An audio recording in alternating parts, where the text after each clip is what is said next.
Good afternoon, everyone. My name is Vikas Pota. I'm the founder and CEO of T4 Education. We're gathered here today at a momentous time in our history. We have so much going for us, but we also have these massive challenges that are posed to us.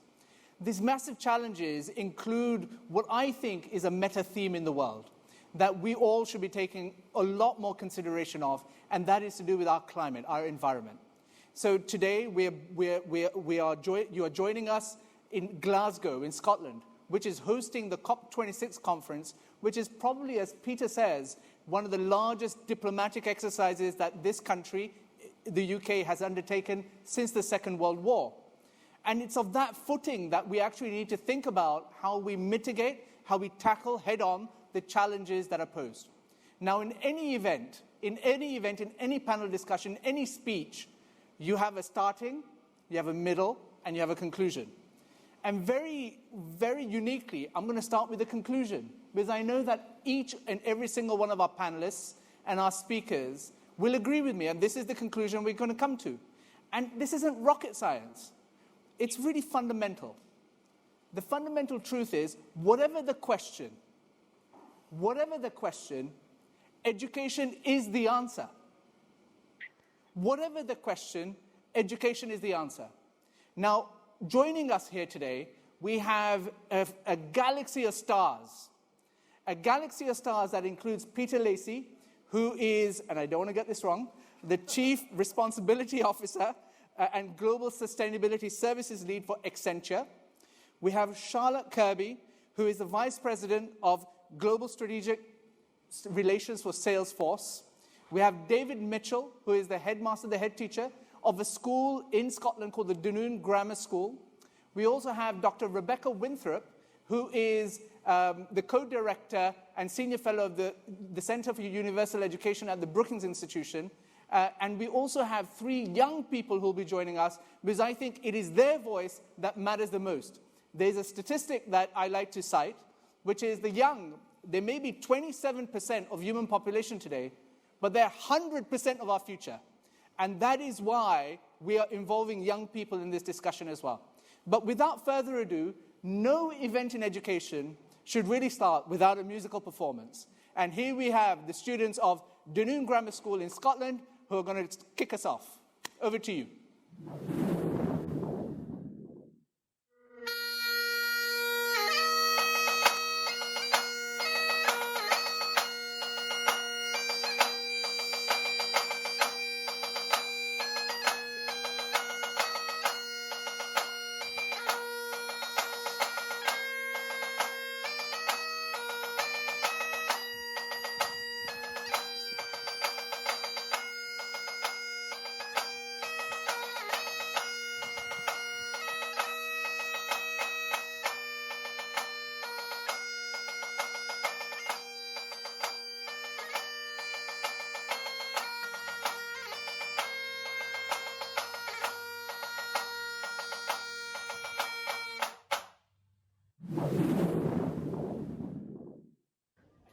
Children of Dunoon.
If we can, I would love for us to applaud these very talented children. No matter where you are in the world and you watch this, these are the future, and we should be encouraging them to do more. So thank you so much to Dunoon Grammar School for that, and the students of Dunoon Grammar School for their performance. Now, I want to come to Peter. Peter, you're a big cheese. You know, you're a big person in the corporate world. What are you saying? That's a separate conversation, my friend. And what happens is that, you know, in events like this, whether you have governments involved, you have protesters on the roads, but you also have engaged corporates, like both of your companies, actually. And so for the educators that are watching, and I know we're streaming this into a very large Facebook group of 50,000 educators who are listening to you, what is the relevance of COP26 to them? Well, first of all, thank you very much for putting this session on with us on behalf of Salesforce and Accenture and all of us. I think what T4 is doing, building a technology bridge to all of these teachers, and I hope you all enjoy the session. I think it's fantastic and much needed. So climate change arguably is the greatest challenge we face as humanity. It's not really a challenge that exists even in and of itself in isolation. It touches on what we call the United Nations Sustainable Development Goals, which span 17 different sub-goals that we need to tackle, from deforestation to the oceans, to providing good quality work, for eradicating poverty. But climate change, interestingly, is something that interacts with all of those things. Whether or not it's creating floods, whether it's extreme weather patterns, whether or not it's wildfires, and whether or not it is the damage that we're doing to oceans and, for example, reefs. All of that comes back to an integrated, systemic set of changes that we need to address globally. Societies, our economy, governments, businesses, consumers, all of us together. Now, why I think it's relevant to the teachers that are preparing future generations is that we all have a role to play. And I know that you've quoted a few times, Vikas, some of these studies that are emerging. And look, I think it's art and science a little bit in terms of being able to predict what the impact is. One study I saw assessed and predicted that climate education for one student on average would reduce by 2.86 tons of emissions per year their lifetime footprint, because they understand what levers they can pull, whether or not that's buying a hybrid vehicle when they're older on their first car, or their electric vehicle, hopefully by then they'll be cheap enough, or whether or not that's thinking carefully about switching off the lights in the house, or whether or not that's giving their mum and dad a hard time about their electricity bills and going renewable. All of these things matter, but most of all, I think that our generation even didn't create this problem. Previous generations have created the problem. Our generation, and that includes the teachers, need to help solve the problem. The real problem will be solved by the students that you mentioned are 100% of our future. And I think it is so important that they are informed across not just science, but across all subjects, that they understand and have a curriculum that is infused with science, with data, and with economics of what will be the biggest challenge of their lives. I mean, the statistic is quite revealing. It says that if only 16% of high school students in high and middle income countries were to receive climate change education, we would see a nearly 19 gigaton reduction of carbon dioxide by 2050. Yeah. I mean, that's pretty humongous. Incredible. So I ask you the question and come back to reality. Yeah. What are these 2 weeks going to deliver for the youth? Well, I think you know very well that the youth conference, the 16th Youth Conference, took place before COP 26, which I think is an important development in itself, to make sure that the voice of young people is part of the discussion. And the UNFCCC that runs the COP process, I think, has been very welcoming. And what's very, very clear from that group, and I think that represents hundreds of thousands of students around the world, is that we're not doing enough. And that's also the message I agree with it, firstly. So I agree with the students. I mean, Greta Thunberg may be the most prominent and visible, but there are many, many students out there that I think are feeling very uncomfortable about what we're doing and the future that we're preparing for them and are becoming more aware of it. So I think it's super important that they have a voice. It's super important that they're part of the discussion. It's super important that we rethink education, or that we infuse more and more of these themes driven by science, driven by data, driven by economics, not just driven by people's opinions, people's preferences, but really driven by the best science available, and equip those folks to be able to make a difference in the future. And so one of the things that has been built into the media narrative, at least, is that, whilst industrialized countries, have gone and created this problem largely, it is the middle and low-income countries that are going to pay the price for it. Yes. And so when we think about populations and young people in these countries, what can we do to mobilize leaders on this issue, especially in those countries? Well, I think so I'll answer your question directly, but I'll come to it in a roundabout way, because I think we've just launched today a study, the largest study ever conducted on chief executives and their attitudes to climate change and what they're finding by way of challenges and opportunities. One interesting point of that was that it was the largest ever Global South representation. So out of the 1,200 that we interviewed, we had 426 from the Global South. And what we heard very clearly from the Global South is that they are feeling the physical impacts of climate change far, far sooner than they had expected. As I said, droughts, wildfires, floods, etc. And to your point, they have far less capacity, not least from the conversations we had with them because of the pandemic. They have far less elasticity in their budgets, corporate budgets, government budgets, to deal with some of these physical impacts that are happening faster and are more widespread than we thought. So look, firstly, we need to deliver on the 100 billion that in 2009 the OECD countries committed. That's not enough, but at the very least, we need to be delivering that. The last count, it was at about 80 billion and going backwards, not forwards. So that is a very important commitment that we're not making to governments or some abstract idea of countries. We're making to the children and the youth of those countries for the future.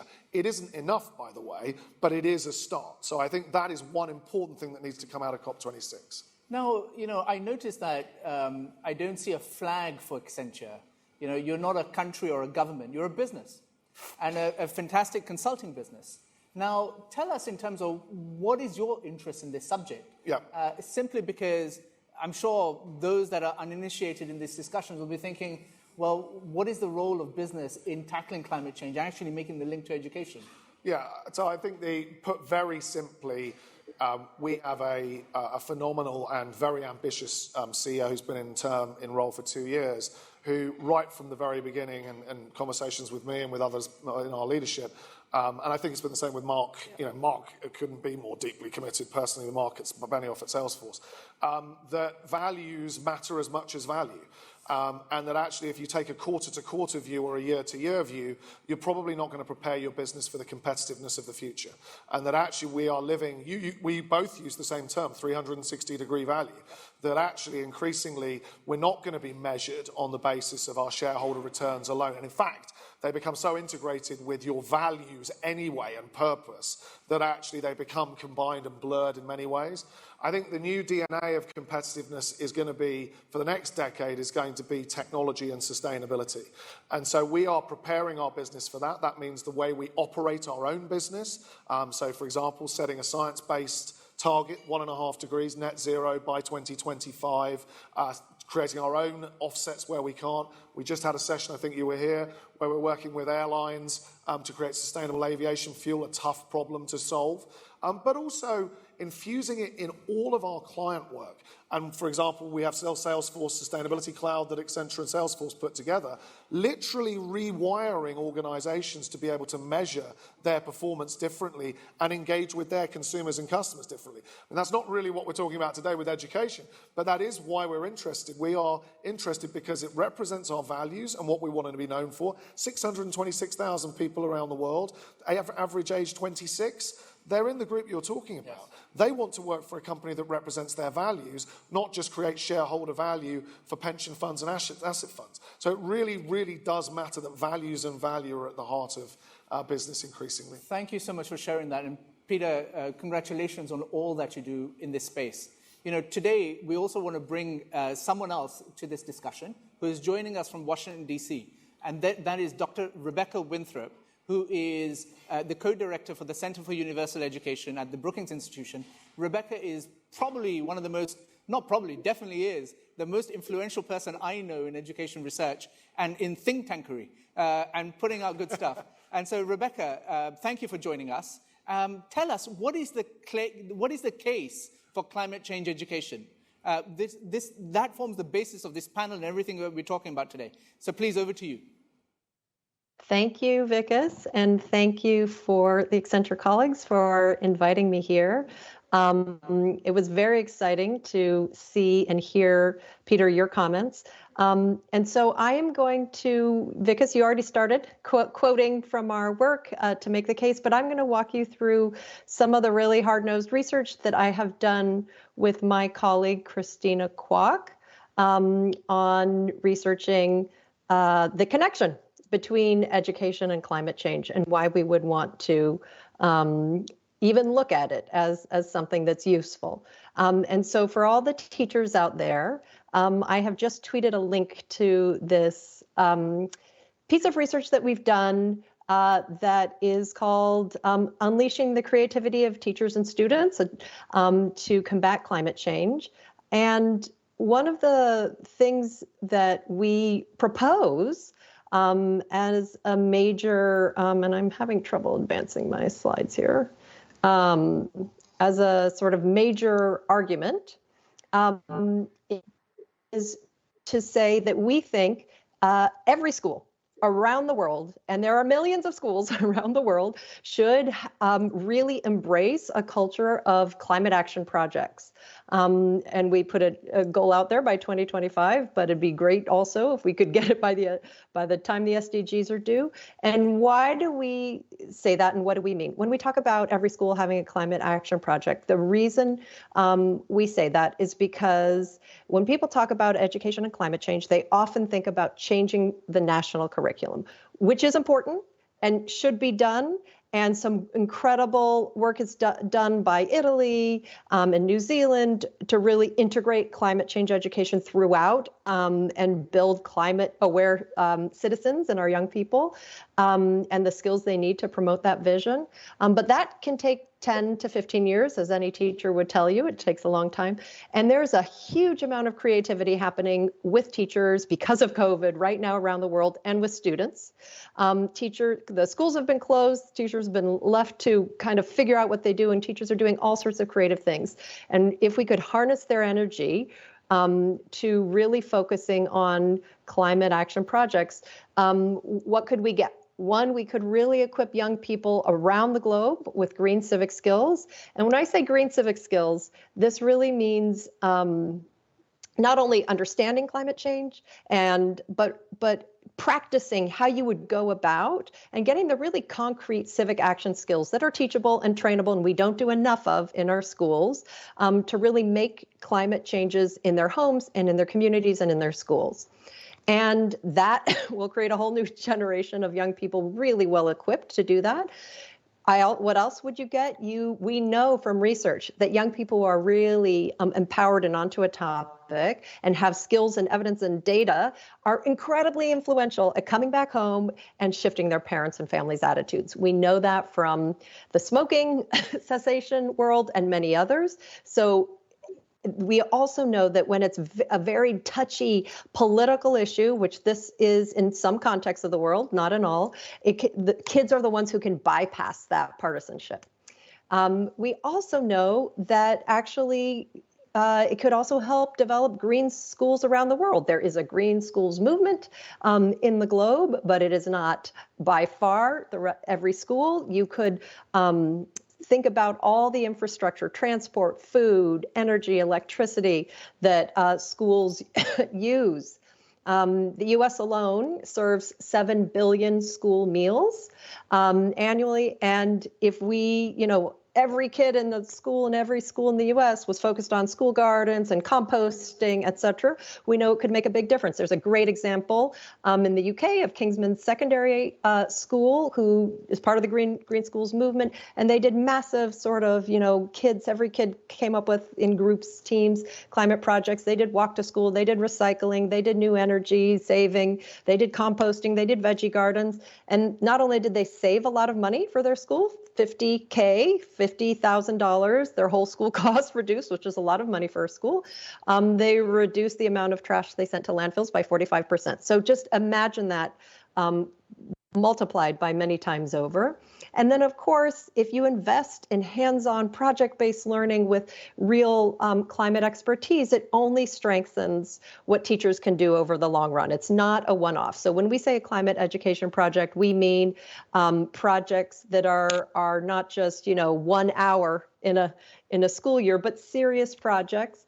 In the U.S., you could do, as I said, composting and really, think about curbing the impacts of climate change. In places like Mozambique, where you really need to adapt to climate change, maybe you're not a source of the problem so much. You could have schools really work on marine protected areas of being good, their communities being good stewards of the oceans, et cetera, et cetera. So that's the idea, that's the vision, and what you could get from it. And I think our major argument, not just to teachers, because I think teachers are already starting to do this in little pockets, but is to actually the climate community. And part of why I'm so pleased to be introduced, I'd be invited to speak today, because education has not been a sector that's really been invited in wholesomely, fully, and integrated into the sort of overarching strategy for combating climate change, like agriculture, like energy, like transport. Only 26% of NDCs,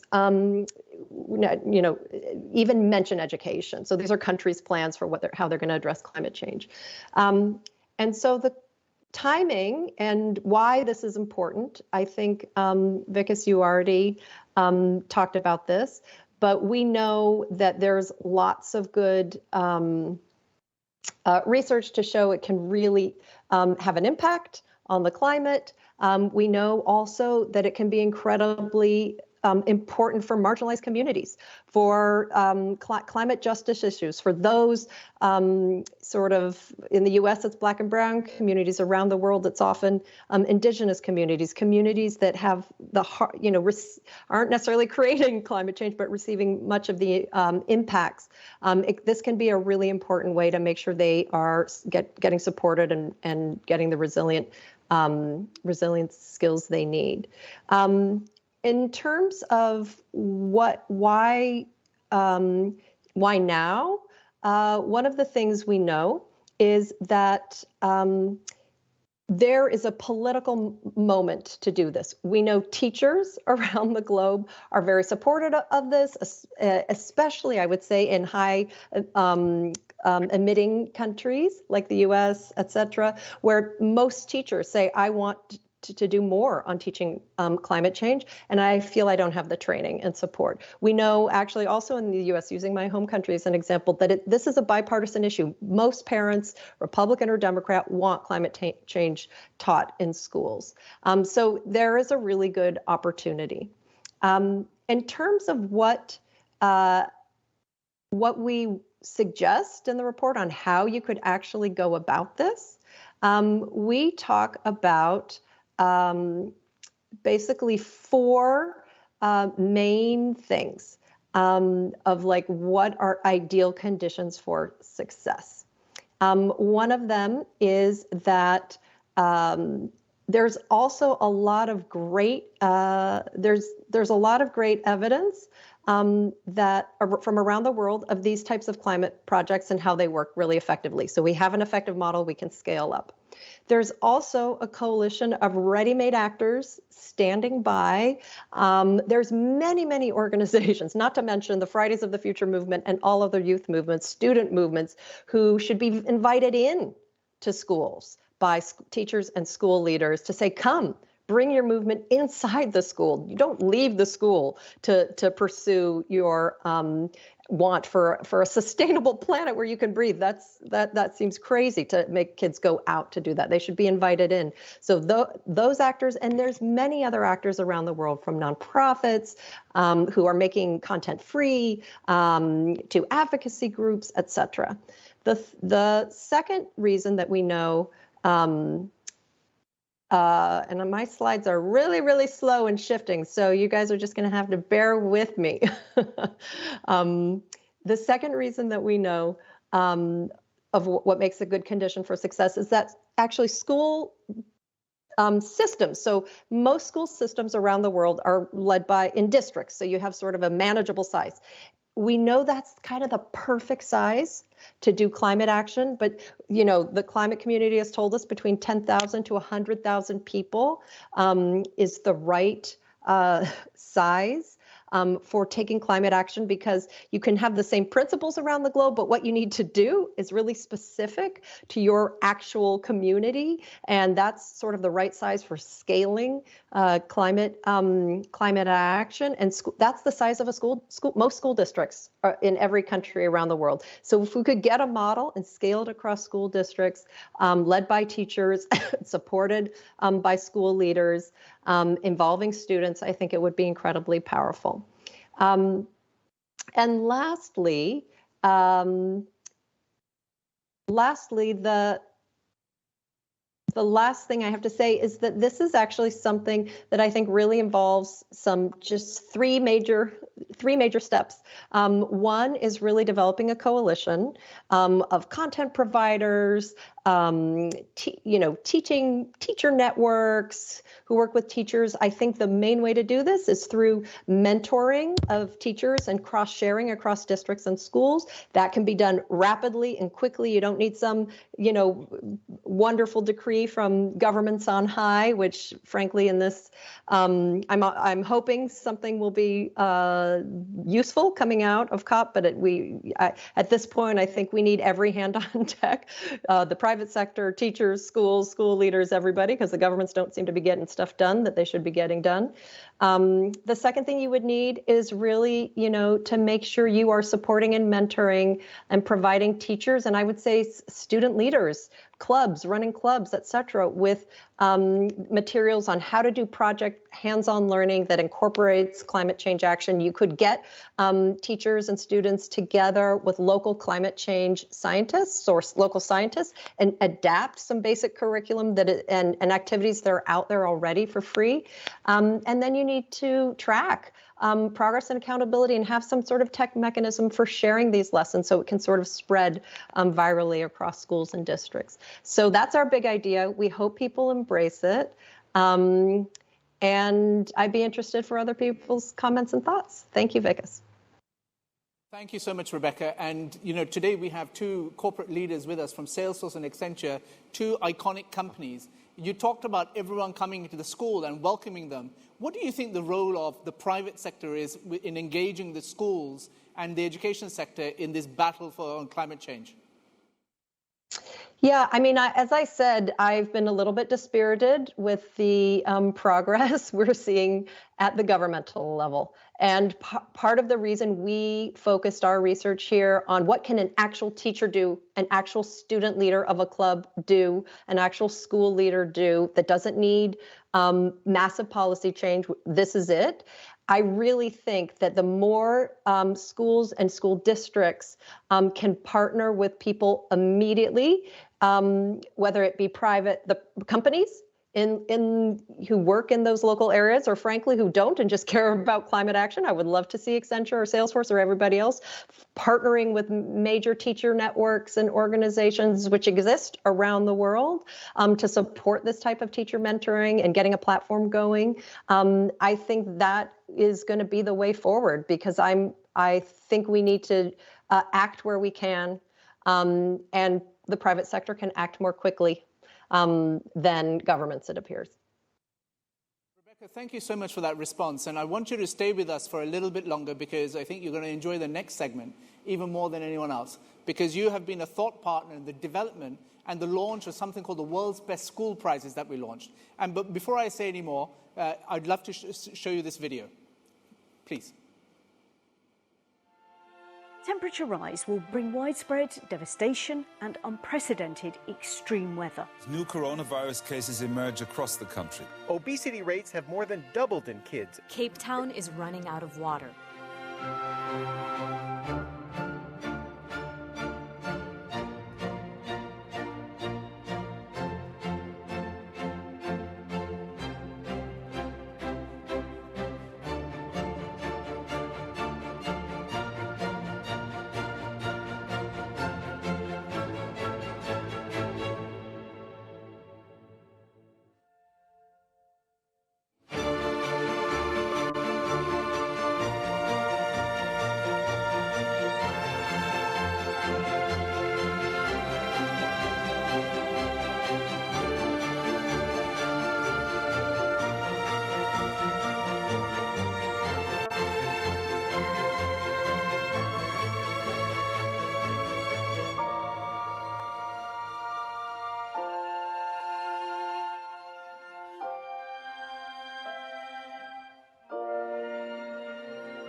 So I go to Peter. Peter, you've seen the video, you've heard Rebecca make the case for greater action at the school level. I believe you have an announcement to make. So over to you. Yeah, it's like one we've almost prepared earlier. Look, let me first respond to Rebecca. I think, Rebecca, that intervention was fantastic, really just superb. And I couldn't agree more with almost everything I think that you said, Rebecca. I think some things that stuck out for me, the very practical nature of projects in schools, in districts, without having to wait for system change in curricula. I think that's exactly the right way to go about things. The other comment I would make, before I'll get to the bit Vikas wants me to get to, is actually we're going through the same process in organisations like ours, where we're actually reskilling and helping to rethink skills and knowledge and mindsets and capabilities and motivation in our own workforces. And so, for example, we have, within Accenture, as consulting and technology, you think about high IQ, well, we talk about technology quotient, not just intellectual quotient. And now we talk about sustainability quotient, and actually whether or not you truly understand the science, you understand the impact on your daily life, you understand what you can do to influence clients and so on. And I know Salesforce has similar. So I think there's more to be done in linking the corporate sector and business on that. Because that sounds to me a very similar dynamic. And we see so many of our young people in Accenture who are starting incredible projects that you sort of suddenly open the box and you go, how did that happen? And that wasn't driven by me or Julie or anyone else. And I think that's exactly what you're talking about. And the one statistic that you mentioned that absolutely shocked me was that 6% of NDCs, of National Development Climate Plans, have education in them. That is shameful. That's something that absolutely must be addressed by COP and by all 195 governments. Education should be in every single one of the NDCs, without a doubt. There's no debate to be had about it. So brilliant research. So yes, today I'm very pleased to say that Accenture will be supporting the Environment Prize, the Climate Change Prize, the World's Best Schools Prize. I think, so Vikas and I have a little bit of a history of starting prizes, with Vikas having started the Global Teachers Prize that has gone on to be just sort of a social phenomenon every year in terms of celebrating teachers as the real rock stars, as I think you put it to me the first time, which I totally subscribe to. In my case, inventing and coming up with the idea of the Circular Economy Awards, which hopefully has had a similar approach. And what I really like about what we're going to do together, and I hope we're going to bring in other organisations like Salesforce, not to put Charlotte on the spot, but I think 4 or 5 other organisations that we want to bring in, because I do think coalitions are more powerful, is really celebrate those schools, those teachers, those students who are doing inspiring things that can be replicated, that can be copied, and you made that point, Rebecca, that can be done again and again and again in other places. Rather than always pointing out all of the bad things, actually taking those bright, shiny spots of innovation, of energy, and actually finding ways to celebrate them and share them with others. So we're proud to be able to step up and help you, and we hope others are going to do the same. So thank you so much, Peter. And if there was an audience, I'd ask for a standing ovation, as you know this. But the thing that I'm really impressed with regards to support from Accenture is it's not just about money. You're also putting other things to play over here. So do you want to elaborate on that? Yeah, well, I mean, I think so. One of the things that a lot of people don't know about Accenture is that we're the world's largest digital advertising agency. And so I think a lot of these campaigns, a lot of it is about creativity. It is about thinking differently about how you get at the message out there, how you celebrate, how you identify these innovators, how you identify the best players, and putting our teams on that to help you with that. And I think others can bring other skills from other parts of the corporate sector. But the other side of things as well, and we have Jill Huntley in the room, we run an Eco-Innovation Prize every year where very much bottom up we encourage our folks to go out there and actually come up with ideas, practical ideas in their communities that they can apply and that they can share with others that can be scaled at speed as well. And I think this concept is just such a brilliant one. Education on climate in schools. I'll tell you some 2 final anecdotes. One is that I've been doing sustainability in one form or another for 24 years. And some of you will know Cristina Figueres, who was the former Costa Rican president and UNFCCC. And so I spent a year, my very first project was in Costa Rica, harnessing the geothermal energy from volcanoes, which I have an 8 and 10-year-old boy, which is, other than the projects we've done with Lego, is still the only thing they think is cool that Daddy's ever done. And so there are different ways to motivate kids, but they are interested. And I do think this is something that touches everyone's lives. And the other thing I will say is that what youth are calling for, and what I've just mentioned, we've just done a survey of 1,200 CEOs, it isn't that different. And I don't think it can be about pointing fingers at government and at business, even though I'm with Rebecca. I expect more from governments at COP than they've delivered to date. And I think that's a fair expectation. But I think when we spoke to CEOs, this is an amazing thing. In the last 3 years, the number of CEOs, I don't know what the exact number is, but it's definitely more than half that tell us during the course of an hour interview that their kids have put pressure on them and their families are putting pressure on them and asking, what are you doing? And so this is a very tangible way, I think, also for us as businesses to help our schools, to help our kids' schools, to step in, to do something concrete, to share some of these innovations, and to hopefully inspire a generation of teachers, train the trainer, as well as students. Peter, once again, on behalf of all teachers and all schools in the world, not that I represent them myself, but I want to say a wholehearted thank you to you and to all Accenture colleagues for partnering with us on the World's Best School for Environmental Action, which is exactly what Rebecca and everyone has been talking about. But I would be remiss in not actually bringing forward David Mitchell, who is the headmaster of Dunoon Grammar School, to tell us a little bit about climate action and how it works in his school. David, over to you. Thank you, Vikas. Good afternoon all, and as Vikas says, my name is David Mitchell, and I've had the privilege of being the head teacher of Dunoon Grammar School for the best part of the last decade. I'm actually a former pupil of the school, and my own children actually currently attend. First of all, I would like to thank Accenture and T4 Education for inviting our school to be involved today, and I hope you enjoyed the traditional Scottish entertainment at the opening of today's session, and a big thank you to all our young people involved. Dunoon Grammar School is a state-run comprehensive school with a roll of about 750 pupils. We're the only secondary school serving the Cowal Peninsula, a region of Argyll and Bute in Scotland, which consists of a predominantly rural demographic. The school's active vision is to be at the heart of our community, where we're striving together to achieve excellence. And this vision is a key driver for our climate education efforts. and has had significant impact on both our curricular provision and pedagogy. Climate education has been, for a considerable time, a significant priority for Dooney Grammar School, and it is a key element of our long-term strategic plans steering our education provision. This is very much evident in the diverse range of experiences our young people are immersed in across all areas of our curriculum.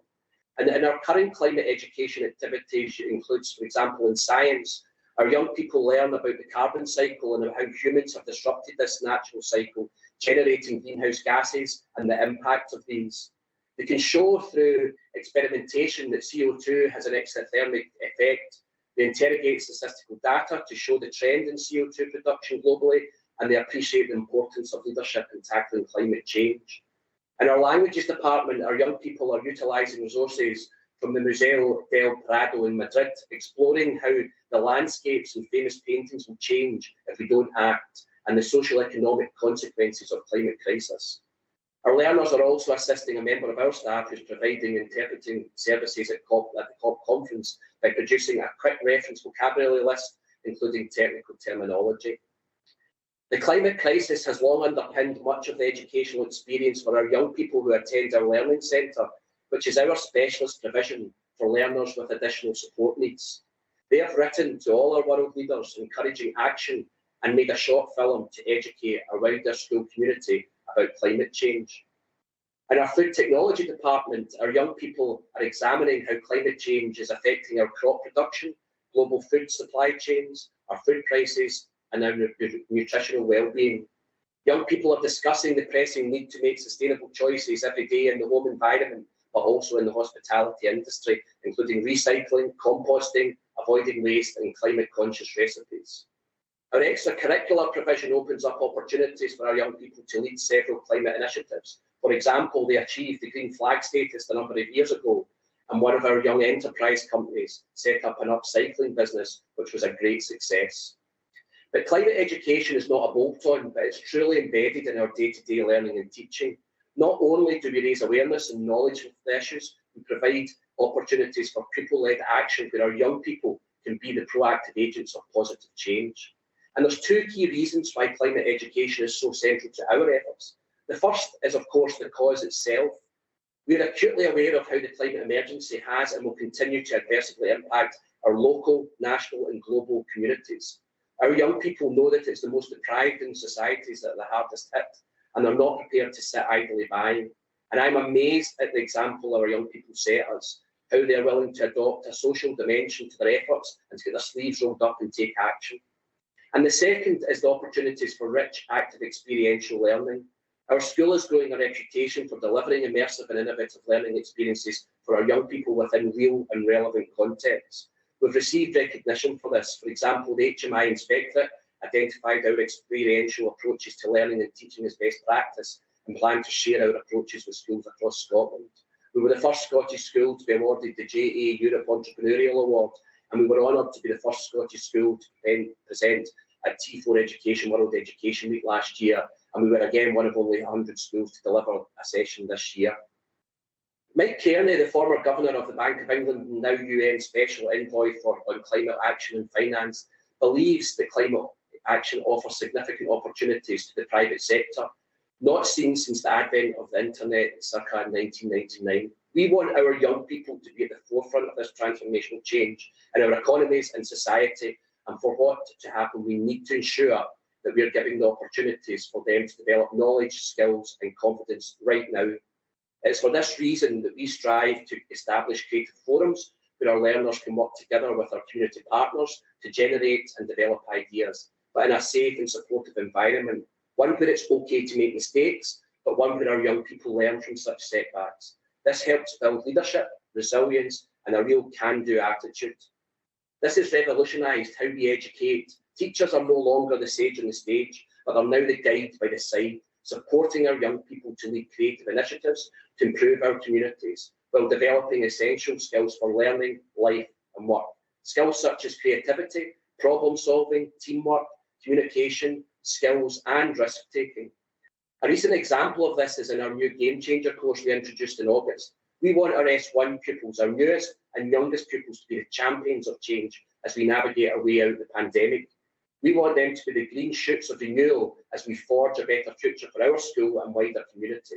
They've already acted as local heroes, creating and leading a range of community projects to support different sections of society, for example, Pre-5, school-age children and the elderly. And they're currently working on a pioneering project called Climate Action in conjunction with our good friends Apps for Good, a charity that promotes the teaching of computing science across the globe. Doon Grammar School is one of only 5 schools chosen to participate in this pilot before the full launch next academic year, which sees our young people generating ideas for technological solutions to climate change. And I'm delighted to welcome one of our S1 pupils, Rowan, who's been working on the new Climate Action course. And I'm going to ask him a few questions about it. So, Rowan, what have you been doing in the new Apps for Good Climate Action course? We are looking at the causes of the climate crisis, mainly population and economic growth, and also possible solutions to the crisis, many proposed by Project Drawdown, such as reducing support for fossil fuels and channeling funds to renewable energy. We've been using simulators and models to see the impact of these solutions, and it's been interesting to learn that one of them that has the biggest impact is the invention and use of better technology. We've been learning about current technology such as IoT and machine learning that we can use to address some of the climate issues, and we are also improving our coding uses AppLab. We will shortly work in teams to come up with and develop our own technological solutions to the climate crisis and code proof of concept prototypes to show how these will work. It's important we apply systems thinking to our solutions, balance economic equity and other societal factors when coming up with our climate solution. Sounds amazing, Rowan. So why is climate education important to you? Well, scientists tell us that we are at the tipping point, and now is the time that we really need to get ourselves sorted. Otherwise, our planet will be wrecked for us and for future generations. It's the poorest people in our global community that is affected the most, so we need to help. And obviously, I'm going to ask you one last question, but do you prefer this active experiential learning versus the traditional learning that are in some schools? I definitely prefer working and leading in the many projects we do in class. It's much more interesting and fun than learning from books and listening to the teachers talking all the time. They still give us a nudge now and again, but actually doing things helps us remember better. Thank you so much for your insight and sharing some of your thoughts. Thank you. Thank you to Rowan there. Our young people now expect us, as you can hear, to provide them with opportunities to lead on key issues important to them. For example, our senior learners have 6 committees where they can lead on various issues that they feel important to them. And one of these committees is dedicated to climate action. The great Irish storyteller Flor McCarthy tells a tale about a desperate man, so poor, so hungry, he left his family home to beg at a nearby town. Going house to house, he was met by constant rejection. Many doors were closed in his face as the householders responded in disgust to his plea for food and clothing. One day in early winter, as frost descended on the town, the man slipped on the cobblestones and badly hurt himself, and a kind passerby took him to the local hospital. As word spread around the town about the man's fate, people started to send to the hospital with food, hot drinks, warm clothing, and money. That night, the man wrote a letter to his wife. It started, "Today, a miracle happened. I broke my leg." I suppose the moral of this story is that we tend to wait until calamity has happened before taking needed action, even though the signs are there and in our hearts we know we should. For too long, too many well-meaning people have proposed vague action to the climate crisis. Mother Nature has been chapping at our doors, the floods, the droughts, the fires, but we have yet not got our own sleeves rolled up and taken definitive action.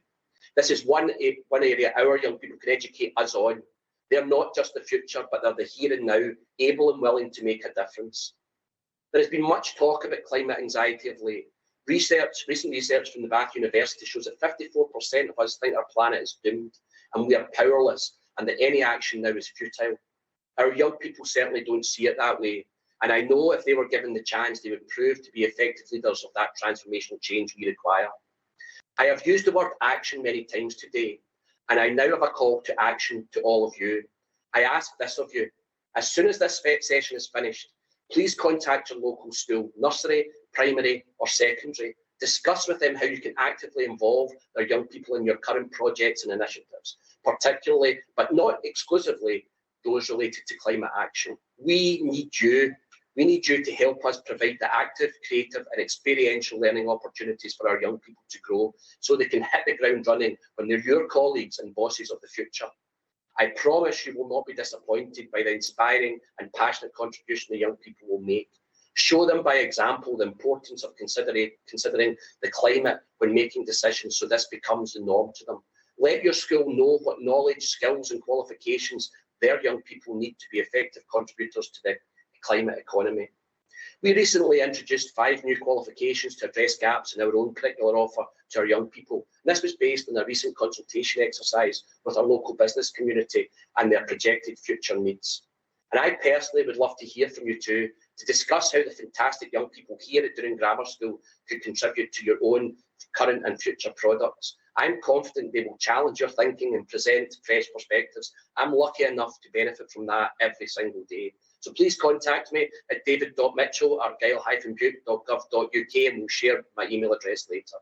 But thank you once again to all at Essentia and T4 Education for inviting us to be involved today, and indeed for all of you for taking the time to join us. You're now going to hear from one of our senior pupils, Jessie, who will share her views of the importance of climate education and why now is the time for us all to be compassionate, creative and courageous. And thank you again and enjoy the remaining Essentia sessions during COP26. Jessie. Good afternoon. My name is Jessie Miller and I'm a 5th year pupil at Doon Grammar School. And I'd like to talk to you about the importance of climate change education, not just for the children and young people of Scotland, but across the planet. Now, I'm no Greta Thunberg and my green credentials, aside from being a lifelong vegetarian, aren't any better than the next teenagers. There's plastic in my bin and sulphate in my shampoo, and whilst I do eat the odd McPlant, I don't really check that things go in the right bin. But I think that's why we need to ensure that climate change is embedded in primary and secondary education. We need to make deep and meaningful connections between our actions and their impact on the planet. You know, do people like us really know what we're throwing away? That fag end that you toss, that's 500 years to biodegrade. Even putting a drinks can in the wrong bin is 200 years. This is why we must be educated around the impact of our choices and actions. Start to buy cotton clothes, which only take months to biodegrade, eat less meat, upcycle, buy vintage. But it's you, our leaders, that I ask to educate us. Because some of us might not care about what we throw away in the moment, but education can change minds and win hearts. If only we knew what the recent Australian study found, for example, that we each eat every day the equivalent of a Lego brick in hidden microplastics. And I think if we all knew things like that, we would be more inclined not to throw away plastic. We need to be educated also to understand that there is not really a way to throw rubbish to. Rubbish goes around and re-enters the food chain, and then we eat it. Young people and children have to know the impact of their lifestyle choices on this earth. This isn't just my opinion, and I think we've already covered this, but scientific evidence for the impact of climate change on education on CO2 emissions shows that if you manage to legislate so that a mere 16% of children in developed nations receive meaningful climate change education, CO2 emissions would drop by 19 gigatons by 2050.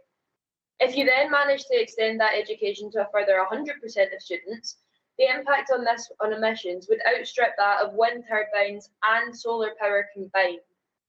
So climate education must be a priority, not just here at COP26, but tomorrow and the day after that and the week after that. And, you know, many of you might not be around to see the impact of our efforts, but hopefully I will. And so will my friends and their children and the next generations of the world.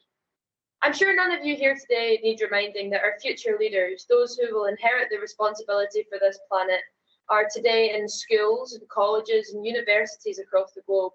And it's painfully apparent that the current and historic education has failed miserably in its attempts to educate our current leaders.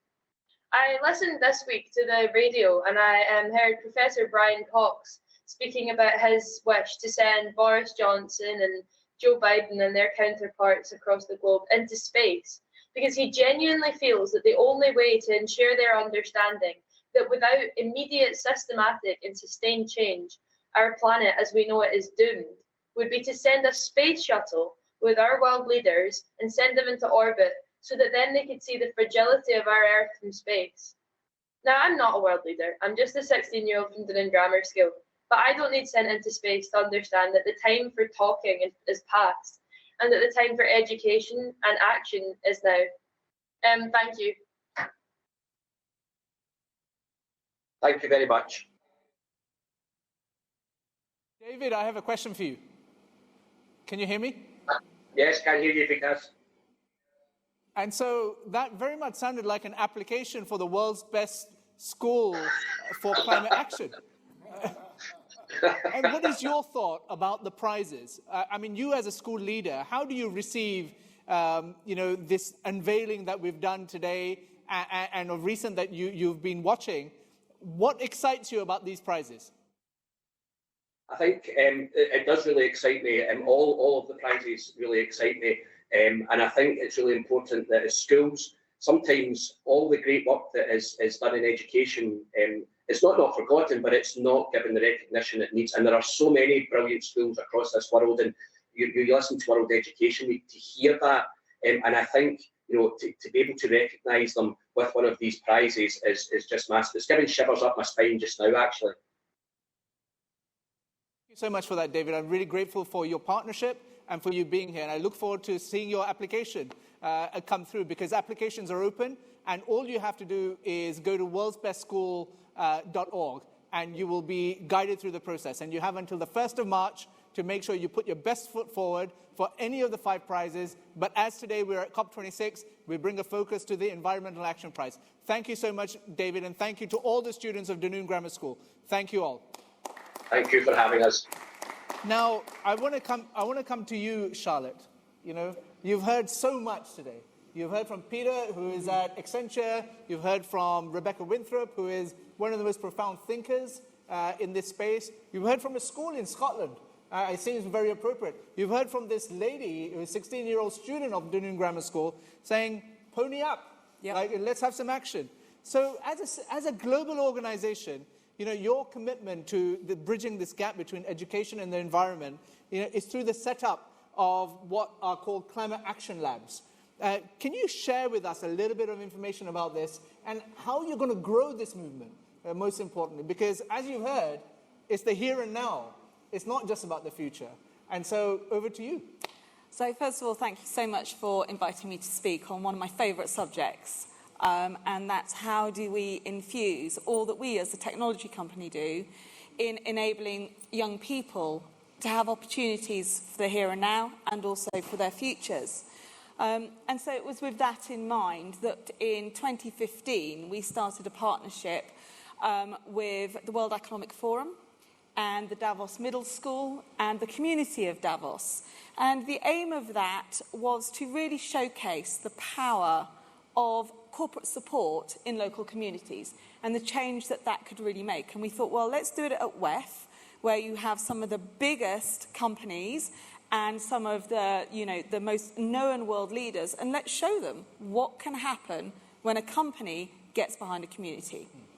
And so we started this program called Davos Codes, and it was with the 14 to 15-year-olds in the Davos Middle School, and it took us on this journey that 6-7 years later, I am so proud of that. And actually it goes to so much of what we heard from both Rebecca and Peter. When we first started, technology in Switzerland, it wasn't a huge part of the curriculum. I'm so pleased to say that has changed. And so we said, okay, well, what happens if we take technology, we teach the young students technology, but we also infuse that with how do you use technology to tackle some of the biggest issues that we are facing from a societal perspective, but also from their local community? Because so many of the times when we speak about the SDGs, when we speak about climate action, when we speak about the need for change, we speak about it on a global basis, but we don't listen to young people when they're saying, well, that's brilliant, but how do I bring that back to my own community? How do I make change that I can measure, I can see the impact of, and I can go, this is what I am doing to make change? And so we created these climate action labs. Our first one was in Davos, and we started off very slowly. But the first point was to say, okay, Davos, what do you want this Climate Action Lab to be doing? What do you as the students want to be focusing on, and what will make a difference to your community? And at that point, there was a lot of conversation about the lake in Davos, which, for those that have seen pictures or have been there, it's the most beautiful freshwater lake. But it's actually fed from snow that's bulldozed from the mountains.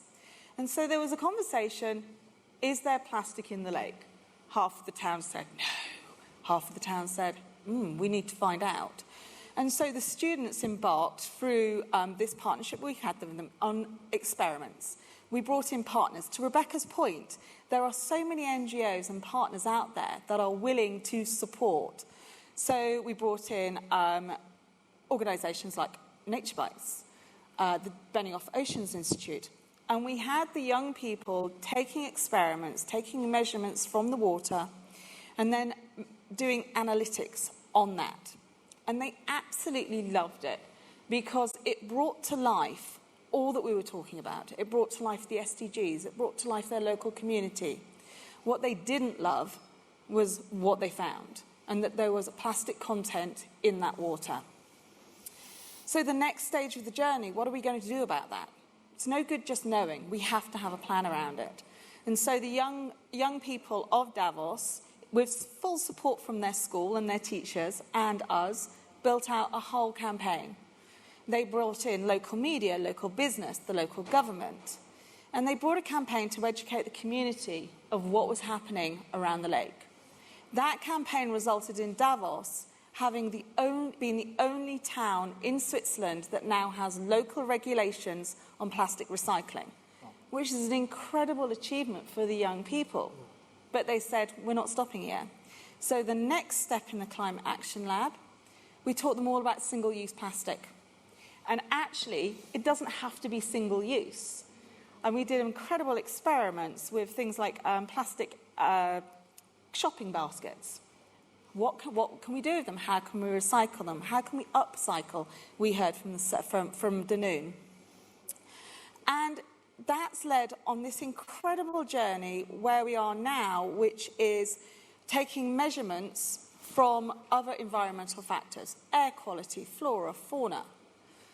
And one of the students in 2020 said, wouldn't it be brilliant if we could do these experiments at a flat baseline where we didn't have lots of traffic, we didn't have lots of air travel? Well, careful what you wish for, because then COVID hit. And, of course, one of the positives of that was we did see a drop in travel. We did see a drop in emissions. And so the students from Davos, we continued the programme, we continued the Climate Action Labs, but we did it virtually. The other positive from COVID was that this meant that we could go global, because it wasn't just about the town anymore. And so we brought in schools from India, from Japan, and from San Francisco.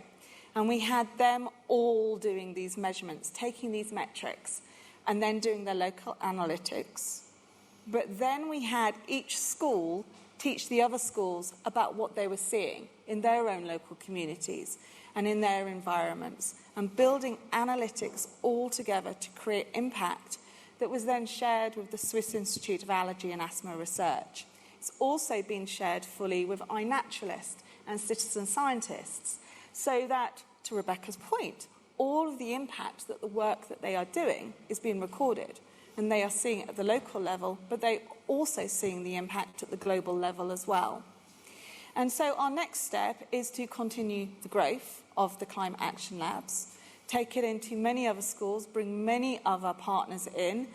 We're looking forward to seeing how Accenture can help us scale that. But it's answering the question that every young person has said. How do I do my bit? I see Greta doing her work. I see Vanessa doing what she's doing. I see in other areas, March for Our Lives. I, as a young person, want to do my bit. We heard it from the students there. And so the beauty of the Climate Action Labs is it's enabling every young student to do their bit, but then also to record their impact. Thank you so much for sharing that. And yes, I did know a lot about it because we've been to Davos, and I think I've even been to the school. Yeah. Now, the question really is in terms of you have some great examples of Accenture and Salesforce joining hands and looking at a scale-up of this. What can other business partners or private sector partners do in this sector? I mean, do you have any ideas or any advice for them? There is so much that corporates can do. I mean, we've moved on now, and I think, you know, it's not just our companies. There are incredible organisations like this, such as Unilever, MasterCard, that are also showing the way here and saying, look, it's not about volunteering and doing a fence paint anymore. Businesses want to be engaged, and communities want businesses to be engaged. It's coming together, it's listening to each other and finding what it is that can link, what it is that's important to the business and important to the community, and designing, very often co-designing, a joint solution around how employees can become engaged with the community and how the community can be engaged with the employees. And that's when the magic really starts to happen. Communities are looking for the opportunities. We heard it from Peter. The business of business now is actually improving the state of the world. That's how we create value. Let's bring the two together because, as I say, that's when the magic can happen. That's when the change can happen. And there are so many partners out there that actually want to be part of that want to create those linkages, that want to create that change. And so the only thing that I would say to businesses, look, reach out to your peers, reach out to your communities and listen to what they're looking to do. And that's how you'll get involved. I think that's brilliant, and the example is brilliant, and I look forward to working out how we scale it. I think I have a vision for us, at least, and I think maybe it applies to you, that out of our 626,000 people, and I've got that number wrong because it'll be 134,000 by now, the rate that we're growing. And I don't know the number at Salesforce, but it's 100,000, something like that, isn't more, even more. 78,000, yeah. Out of that group, I don't know what percentage are parents, but it's a lot, right? And the percentage of those parents that care about their schools is a lot. And if you think about empowering our employees, and this is some of the conversation we've been having through the Eco Innovation Prize, and to get that relationship building and that conversation going, and the toolkits to be able to actually replicate the interaction, like the climate labs for communities. I think that's one thing I would say. I think we massively underutilize the passion of employees to go and improve their schools and communities, and we could structure that better. I think that's one thing. And then, Charlotte, did you want to say something? I was just going to say I totally agree with you. We at Salesforce, every employee gets 7 days volunteering to go do whatever they want to go and do. We've got around about an 80% engagement rate, which is what we class as full engagement rate is every employee doing 2 or more days. Yeah. So 80% out of 80-odd thousand is actually pretty good. Yeah. It's not where we want to be, but we're pushing them. But really interesting, over 50% of all of those hours are to do with education. Right. And it just shows and they it get shows involved. you the passion, but also giving them more structured tools. I just want to say one other thing, Vikas, because if we can give more structured tools that can be replicated, that have the sort of the insights of the Brookings Institute, have the institutes of where it's working like done in. But I would also say one other thing about the reason for business to engage with educators, and I think the T4 folks listening. I thought David made a brilliant point, which is he's preparing his students for the next era of jobs. Like back in 1999, and this is his words, talking about the dot-com era and preparing people for technology, a lot of schools missed out. It took them 10 years to catch up with what was required. Well, let me be clear.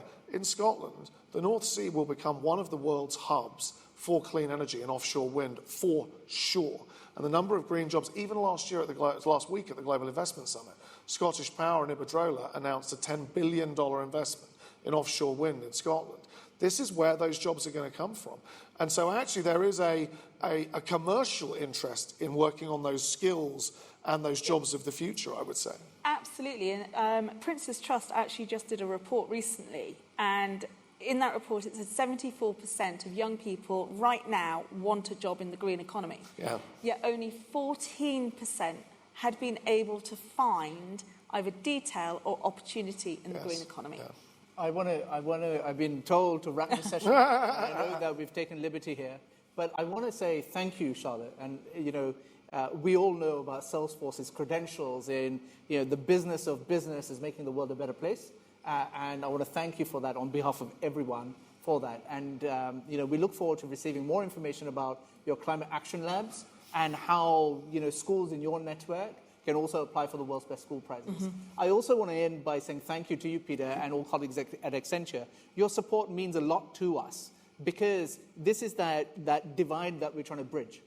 This is exactly what this event is meant to be as well, which is this bridge between climate within the private sector and also now with the education sector. And it's not by mistake that this event actually takes place on the first day of COP. Yeah, exactly. We have a 2-week slog now with regards to these negotiations. And we want to use this opportunity to impress upon every single person. And I'm going to use the same phrase I used at the beginning. No matter what the question, education is the answer. With that, my friends, I want to thank you all for taking part. I thank Rebecca Winthrop, Dunoon Grammar School, and both the speakers here today on stage for their participation and for their support. Thank you, and thank you for joining us.